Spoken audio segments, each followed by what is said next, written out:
Eine Grafschaft an der rauen südwestlichen Spitze von England, die Halbinsel Cornwall. Hier gibt's wunderschöne Sandstrände, es gibt raue Klippen, malerische Hafendörfer, wunderschöne Landschaften und Häuser, die viel Geschichte bieten. Da wollen wir hin, nach Cornwall.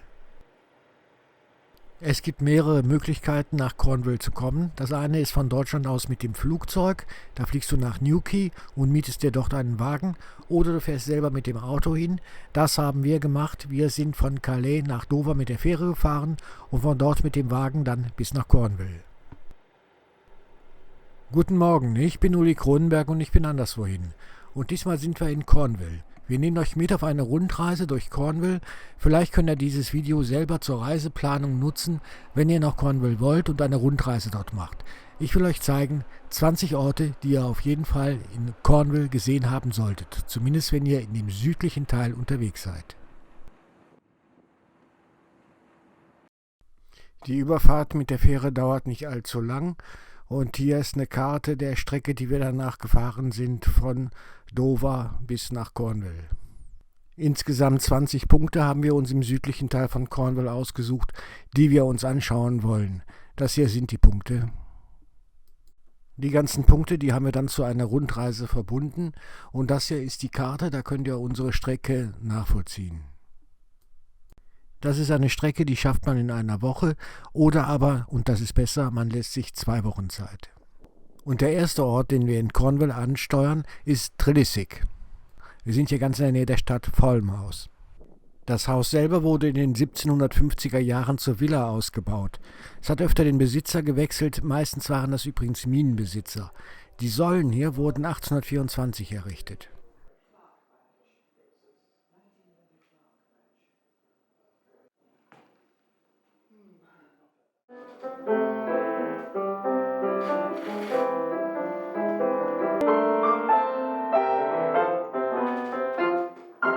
Nun haben wir gleich ein kleines Hauskonzert mitbekommen.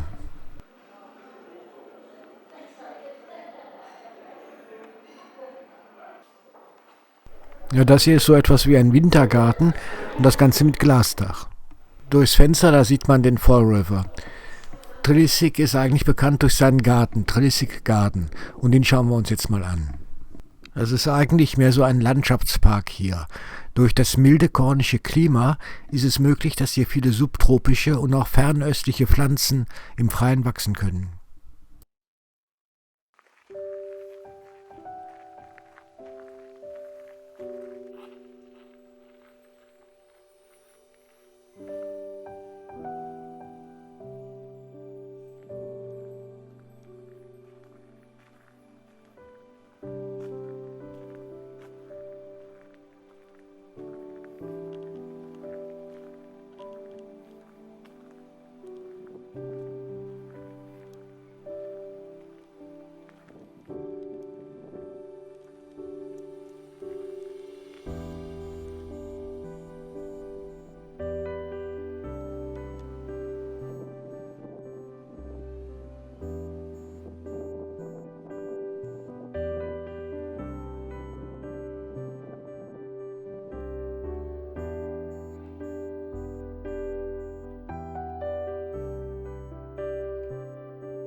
Trelisig gehört dem National Trust und wie üblich gibt es dann natürlich bei dem Haus des National Trust auch einen Kaffee dazu, eine Teestube, und da gehen wir natürlich erstmal Kaffee trinken. Den zweiten Punkt, den wir ansteuern, ist das Fischerdorf Ketwith. Wir sind jetzt hier ganz im Süden von England und zwar auf einer Halbinsel. Das ist eine ganz kleine, schmale Straße, die hier zu dem Dorf führt. Und da es im Dorf noch enger ist, darf man auch mit dem Auto, wenn man hier nicht wohnt, erst gar nicht reinfahren. Es gibt einen großen Parkplatz außerhalb von dem Ort. Vom Parkplatz führt ein schmaler Fußweg runter in den Ort. Das sind ja wirklich nur ein paar Häuser. Und hier ist alles voller Gärten mit blühenden Blumen und Sträuchern. Und natürlich Fischerbooten, denn es ist ja ein Fischerdorf. Die Zeit hier im Fischerdorf scheint wirklich stehen geblieben zu sein. Ein kornisches Fischerdorf, wie man es sich vorstellt. Einige der Häuser sind übrigens strohgedeckt. Und hier im Ort gibt es natürlich außer den Fischerbooten einen Fischhändler und ein Restaurant, wo es hauptsächlich Fisch gibt. Und das kleine Restaurant im Hafen, das müssen wir erstmal ausprobieren. Und ich muss sagen, es war lecker. Weiter geht's zu unserem Punkt Nummer 3, Lizard Point. Das ist der südlichste Punkt Englands.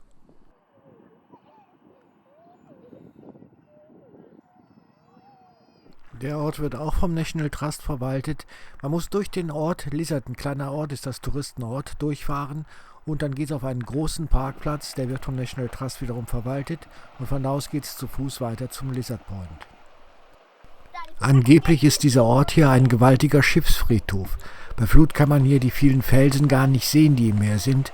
Manche kann man nur erahnen. Ist also kein Wunder, wenn hier Schiffe gestrandet sind. Das da vor uns, das ist der wohl meistbefahrene Schifffahrtsweg der Welt, der Ärmelkanal.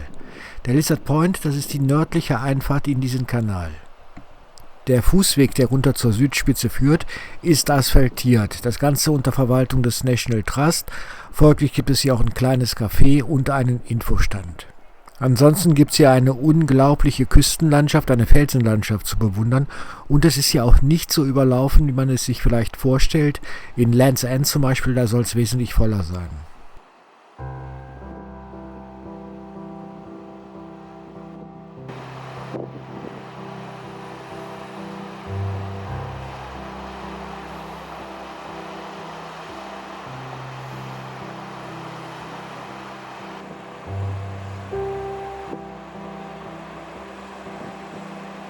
Dieses Gebäude da, das gehört der Royal National Lifeboat Institution.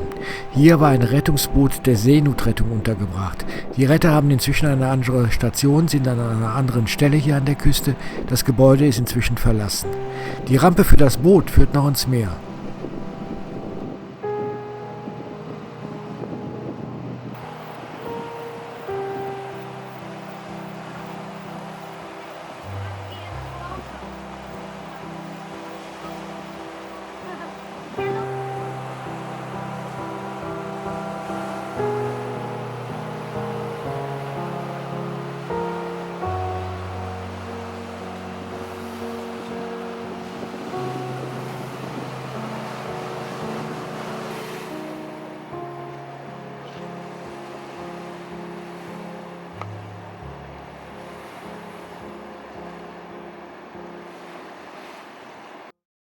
Punkt 4 unserer Kornwelt-Rundreise. Das ist der Ort Mousehole, Mauseloch.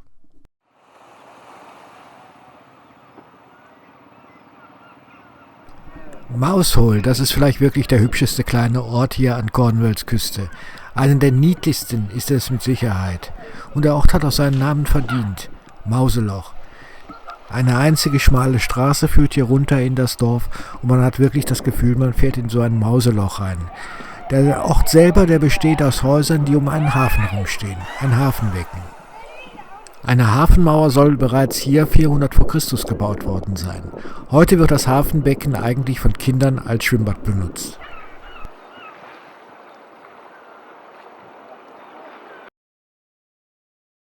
Unser Ort Nummer 5, das ist Land's End, ein sagenumwogener Ort, hier wo das Land zu Ende ist. Aber auch ein unglaublicher Touristenmagnet, man sieht es hier an dem vollen Parkplatz. Da geht's nach Land's End, denn das Ganze ist eigentlich heute ein Freizeitpark. Die Küste von Land's End, die gehört dem National Trust, die hat es aber an einen Unternehmer verkauft, der hier diesen Freizeitpark gebaut hat.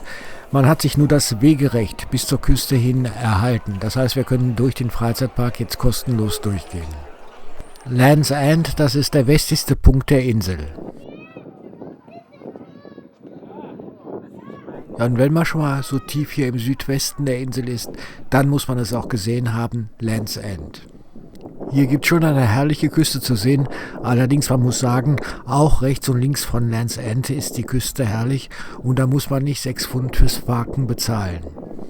Am besten setzt man sich auf eine Bank neben dem letzten Briefkasten Englands und guckt raus aufs Meer. Hier scheint England gar nicht enden zu wollen. Hier kann man sich übrigens kostenpflichtig natürlich vor einem Schild fotografieren lassen, das den Namen und die Entfernung zum eigenen Heimatort von Land's End aus gemessen zeigt. Man muss dem Fotografen nur sagen, wo man herkommt. Wer Spaß dran hat, kann sich das dann nach Hause schicken lassen.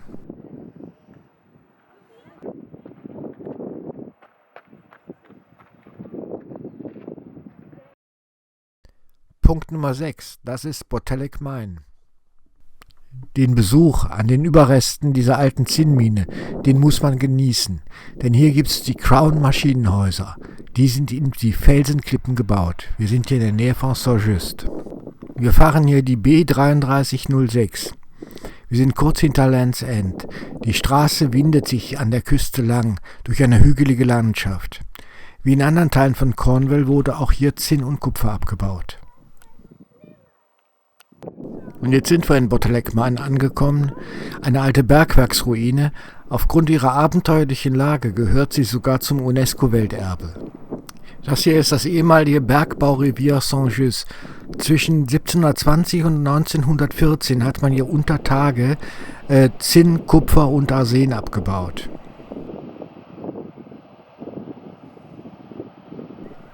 Und da sind wir hier an der Klippe der Tin Coast. Da sind sie, die Crown Motorhäuser. Das sind zwei ehemalige Maschinenhäuser, die zu diesem Bergbau gehörten. Sie hängen hier richtig in den Klippen drin.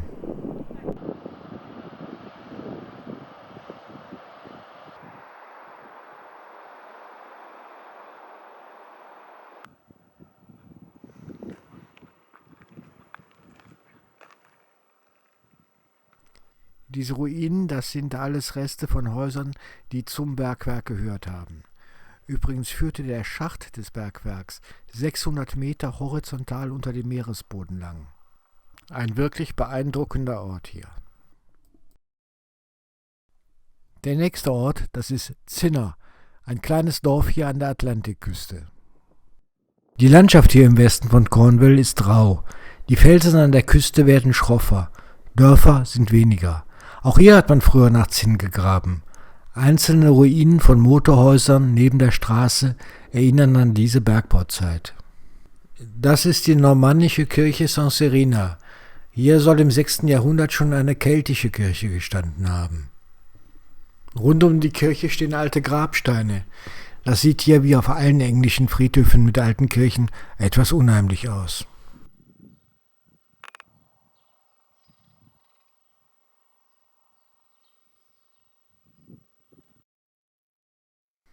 Dieser Eingang an der Friedhofsmauer ist interessant. Hier seht ihr rechts und links zwei Sitzbänke. In der Mitte steht ein Podest aus Stein. Er hat die Form eines Sarges und er diente dazu tatsächlich, um einen Sarg abzustellen. Die Sargträger haben auf dem Weg zur Kirche hier den Sarg abgestellt, haben sich dann auf den Bänken ausgeruht und sind danach in die Kirche eingezogen.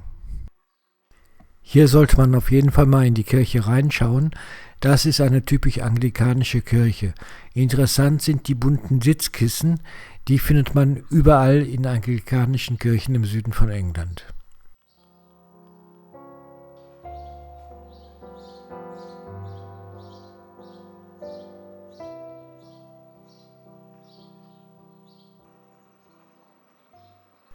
Das Dorf selber, das besteht nur aus ein paar Häusern. Interessant ist dieser Pub hier gleich neben der Kirche. Tinner's Arms heißt er und das ist so ein richtig alter kornischer Pub.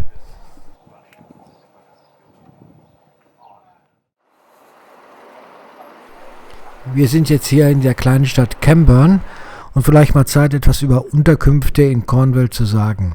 Hier übernachtet man am besten entweder in einem Bed and Breakfast oder in einem Hotel. Bed and Breakfast kann man sich privat nehmen oder eben, wie wir das gemacht haben, in einem Pub. Oder man übernachtet in einem Hotel, das haben wir dann in Newquay gemacht. Newquay, das lohnt sich sowieso als Standort, denn hier gibt es einen herrlichen Strand und hier kann man sehr vielen Surfern zusehen.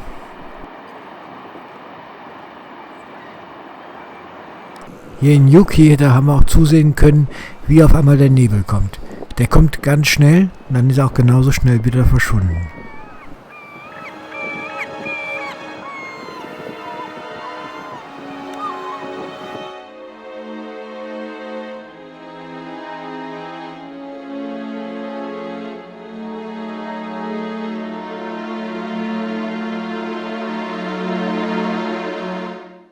Ist so ein bisschen The Fog, Nebel des Grauens. Wir kommen zu unserem 8. Punkt, den wir ansteuern, und das ist Chapel Port. Das steht jetzt stellvertretend für die wirklich vielen tollen Buchten, die es hier in Cornwall gibt. Wir sind ganz in der Nähe von St. Agnes. Über enge, gewundene Straßen geht es Richtung Küste. Dann fahren wir abwärts, runter in die Bucht. Hier unten gibt es einen kleinen Parkplatz. Die Bucht steht unter Verwaltung des National Trust. Fast alle Parkplätze sind vormittags schon belegt. Wir haben Glück, wir kriegen noch einen Parkplatz. Sogar ein kleines Minicafé existiert hier. Chapel Port, das ist eine der vielen kleinen Buchten hier in Cornwall, wo man einfach über Stunden da sitzen kann und die Wellen beobachtet. Nummer 9, das ist Wilcote. Das ist nur ein paar Kilometer von Chapel Port entfernt. Hier kann ich mich gar nicht entscheiden, was mich mehr begeistert. Sind es die irren Felsen der Atlantikküste, die bezaubernde Heidelandschaft um mich herum, oder sind es die romantisch wirkenden Ruinen? Wilcote, das war eigentlich der Name der Zinnmine, die hier bis 1914 in Betrieb war. Heute stehen hier nur noch ihre Ruinen. Vor uns liegen die Reste von Wilcote. Die Mine soll schon im 17. Jahrhundert existiert haben. Das hier sind die Überreste der Mine, die 1914 geschlossen wurde.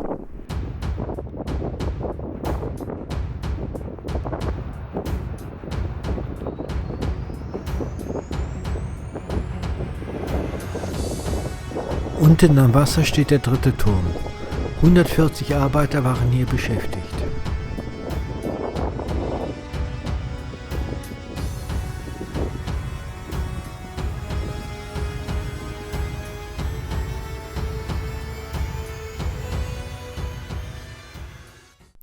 Nummer 10, das ist Tree-Rise.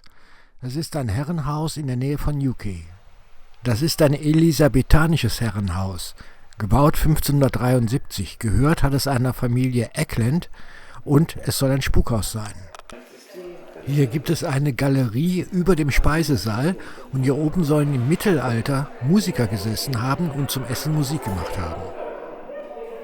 Ja, und gleichzeitig konnte man vom Speisesaal aus die Musiker nicht sehen.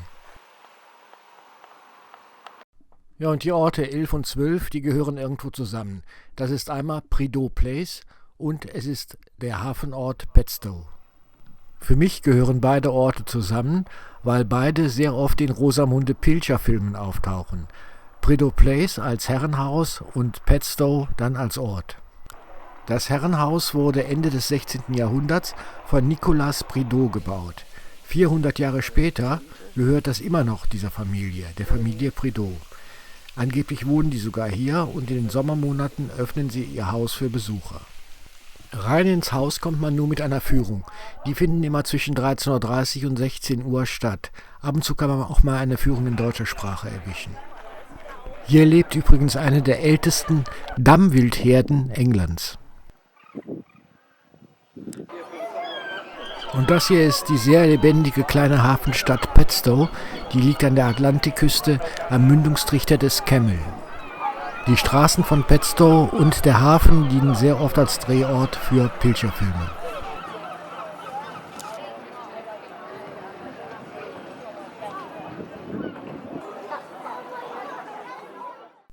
Ich will noch ein paar Worte zum Autofahren in Cornwall sagen.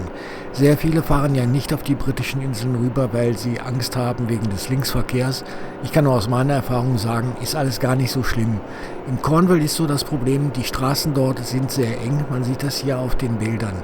Die sind rechts und links stehen sehr hohe Büsche und Bäume und das ist eigentlich nur eine einspurige Straße. Es gibt alle 100 Meter Buchten, wo man reinfahren kann, wenn einem ein Auto entgegenkommt. Man muss nur sehr viel Zeit einkalkulieren, wenn man von einem Ort zum anderen will. Inzwischen sind wir am Ort Nummer 13 angekommen und das ist Tintagel. Das ist ja ein sehr beliebter Touristenort. Wir wollen hier hin zu einem Besitztum des National Trust und das ist das Old Post Office. Was hier so alt und schlicht aussieht, ist auch ein Herrenhaus, aber eins aus dem 14. Jahrhundert und damit eine richtige Rarität. Old Post Office heißt das Haus, weil es in viktorianischer Zeit mal kurzzeitig die Lizenz hatte, die Briefannahmestelle für den Bezirk zu sein. Ursprünglich wurde das redgedeckte Haus einmal als Bauernhaus gebaut. 5 Räume kann man heute besichtigen. Drinnen ist es ganz schön eng und dunkel. Die kleinen Fenster lassen nicht viel Tageslicht rein. Das sind übrigens Treppenstufen. Die Treppenstufen führen zu einem eigenen Zimmer. Ursprünglich hatte das Haus 3 Räume mit einem Durchgang, eine einstöckige Wohnung. Das Vieh lebt in einem Teil des Hauses. Im Laufe der Jahrhunderte wurde das Haus immer wieder umgebaut. Die Räume sind übrigens eingerichtet, das Mobiliar stammt aus dem 16. Jahrhundert. 2 Schlafzimmer gibt es hier, das zweite hier erreichen wir über eine Wendeltreppe. Südschlafzimmer.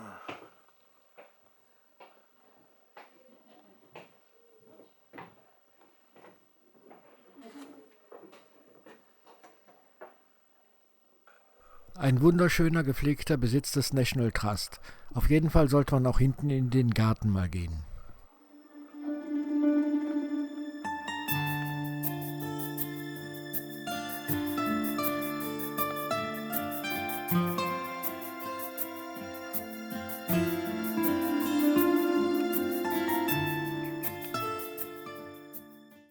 Ort Nummer 14 liegt ebenfalls in Tintagel. Es ist das Castle, die Burg. Und die Tintagel Burg, die hat ganz eng mit der Artus-Legende zu tun. Tintagel Castle, das ist eine der meistbesuchten Touristenattraktionen in England. Es ist ja sehr überlaufen. Wunderschön ist diese Bucht hier. Da sieht man eine Höhle, die nennt man die Merlinshöhle. Da soll der Zauberer Merlin drin gewohnt haben. Ja, und in der Burg, da soll König Artus, wenn nicht geboren, dann aber zumindest gezeugt worden sein. Es gibt eine Vorburg, die ist auf dem Festland, und es gibt die Hauptburg auf einer vorgelagerten Insel. Davon ist allerdings nichts mehr erhalten. Seit neuestem verbindet eine spektakuläre Hängerbrücke die Vorburg mit der Hauptburg. Diesen uralten Pub, den muss ich euch einmal zeigen, das Jamaica Inn. Dieses uralte Gasthaus, das liegt mitten im Bodmin Moor. Allerdings an einer Straße, die sehr befahren ist und quer durch das Moor führt. Also ist es leicht zu erreichen. 1750 wurde dieser Pub hier gebaut. Der Name Jamaica Inn, der stammt vom ersten Besitzer des Pubs. Zu seiner Familie gehörten nämlich 2 Gouverneure von Jamaika. Im 19. Jahrhundert diente das Haus als Lager für Schmuggelware. Das waren Sachen, die Strandräuber an der Küste aufgesammelt und hierher gebracht hatten. Punkt Nummer 16, das ist die kleine Stadt Launceston.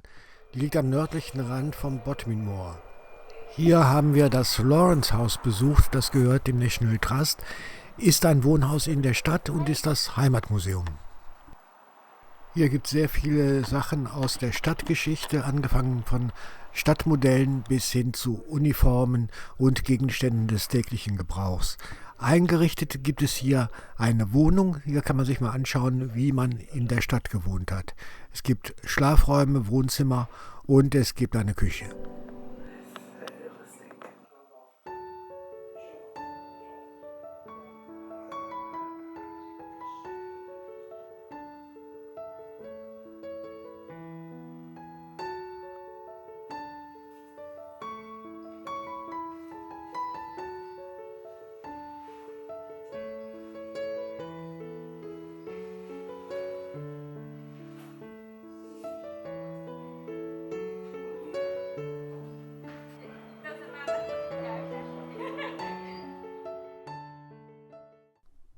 Ort Nummer 17, das ist Lanhydrock.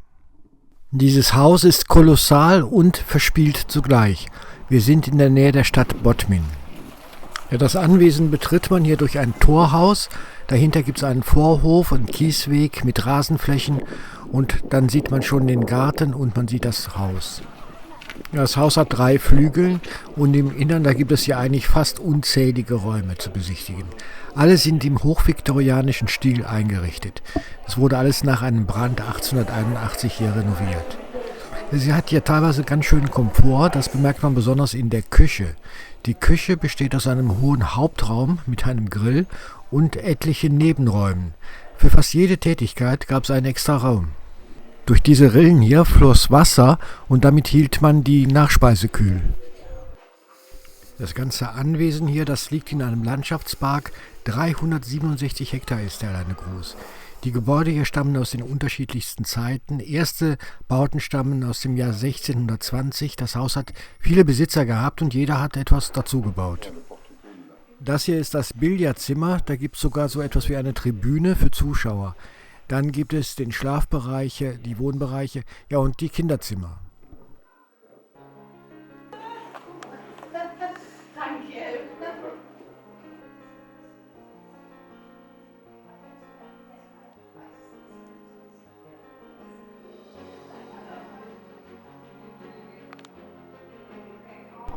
Das hier ist jetzt der Bereich, da haben die Hausangestellten gewohnt.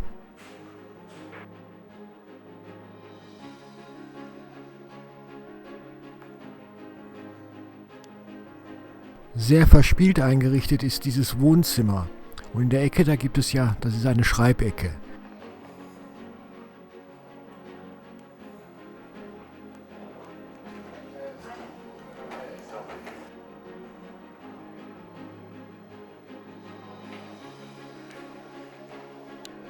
Und das ist die Bibliothek. Schaut euch das mal an. Besonders die Decke.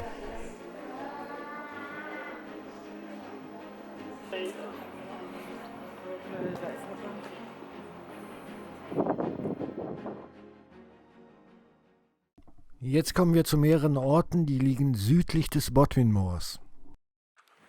Und was tut's? Es regnet. Wir sind da, wo wir hinwollen. Ja, diese Steinansammlung, die nennt man auch Giant's House, das Haus des Riesen. Das ist eine Grabanlage, etwa 5500 Jahre alt, ein sogenannter Dolmen. Da wurde aus den Steinen dieses Grab gebaut. Man muss sich vorstellen, da kam natürlich Erde drüber und dann war das ein Grabhügel. Hier kann man diese Grabkammer sehr schön sehen. An den Seiten wurden Steine senkrecht hingestellt, oben kam eine Grabplatte drauf. Und auf das Ganze kam dann Erde, damit ein Grabhügel entstand.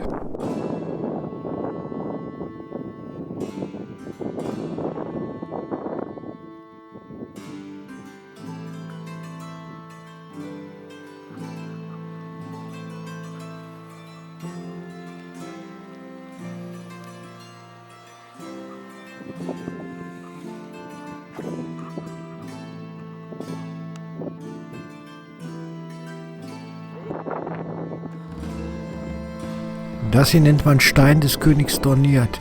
Das ist wahrscheinlich die Basis eines Kreuzes. Das Kreuz darauf ist aus Holz gewesen. Das Ganze stammt aus dem 9. Jahrhundert.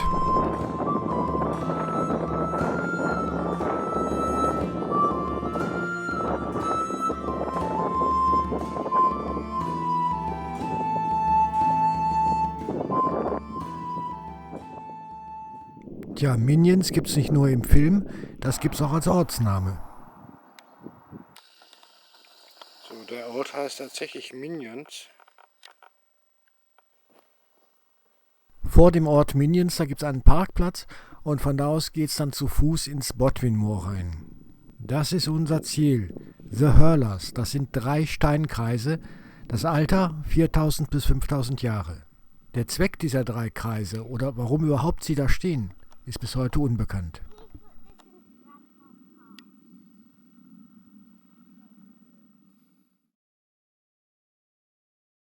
Punkt Nummer 20 und damit der letzte unserer Rundreise, das ist Coteo. Ja, und da sage ich mal, das hier ist Wohnen wie im Mittelalter. Während sonst die Besitzer alter Gemäuer ja Wert darauf legen, dass innen alles relativ modern aussieht, haben die Besitzer dieses Hauses hier dafür Sorge getragen, dass alles möglichst alt aussah. Denn so wollte man optisch unterstreichen, dass dies eine alte, bedeutende Familie war. Das Ganze hier ist im sogenannten Tudor-Stil gebaut. Die Besitzer fast 600 Jahre lang war die Familie Edgecumbe.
Fasziniert bin ich von ein paar Knochen, die in der großen Halle hängen.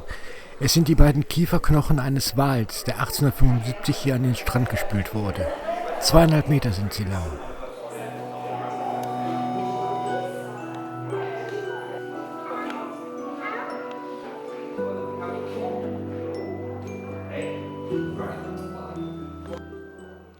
Das war's dann von der Cornwall-Rundreise.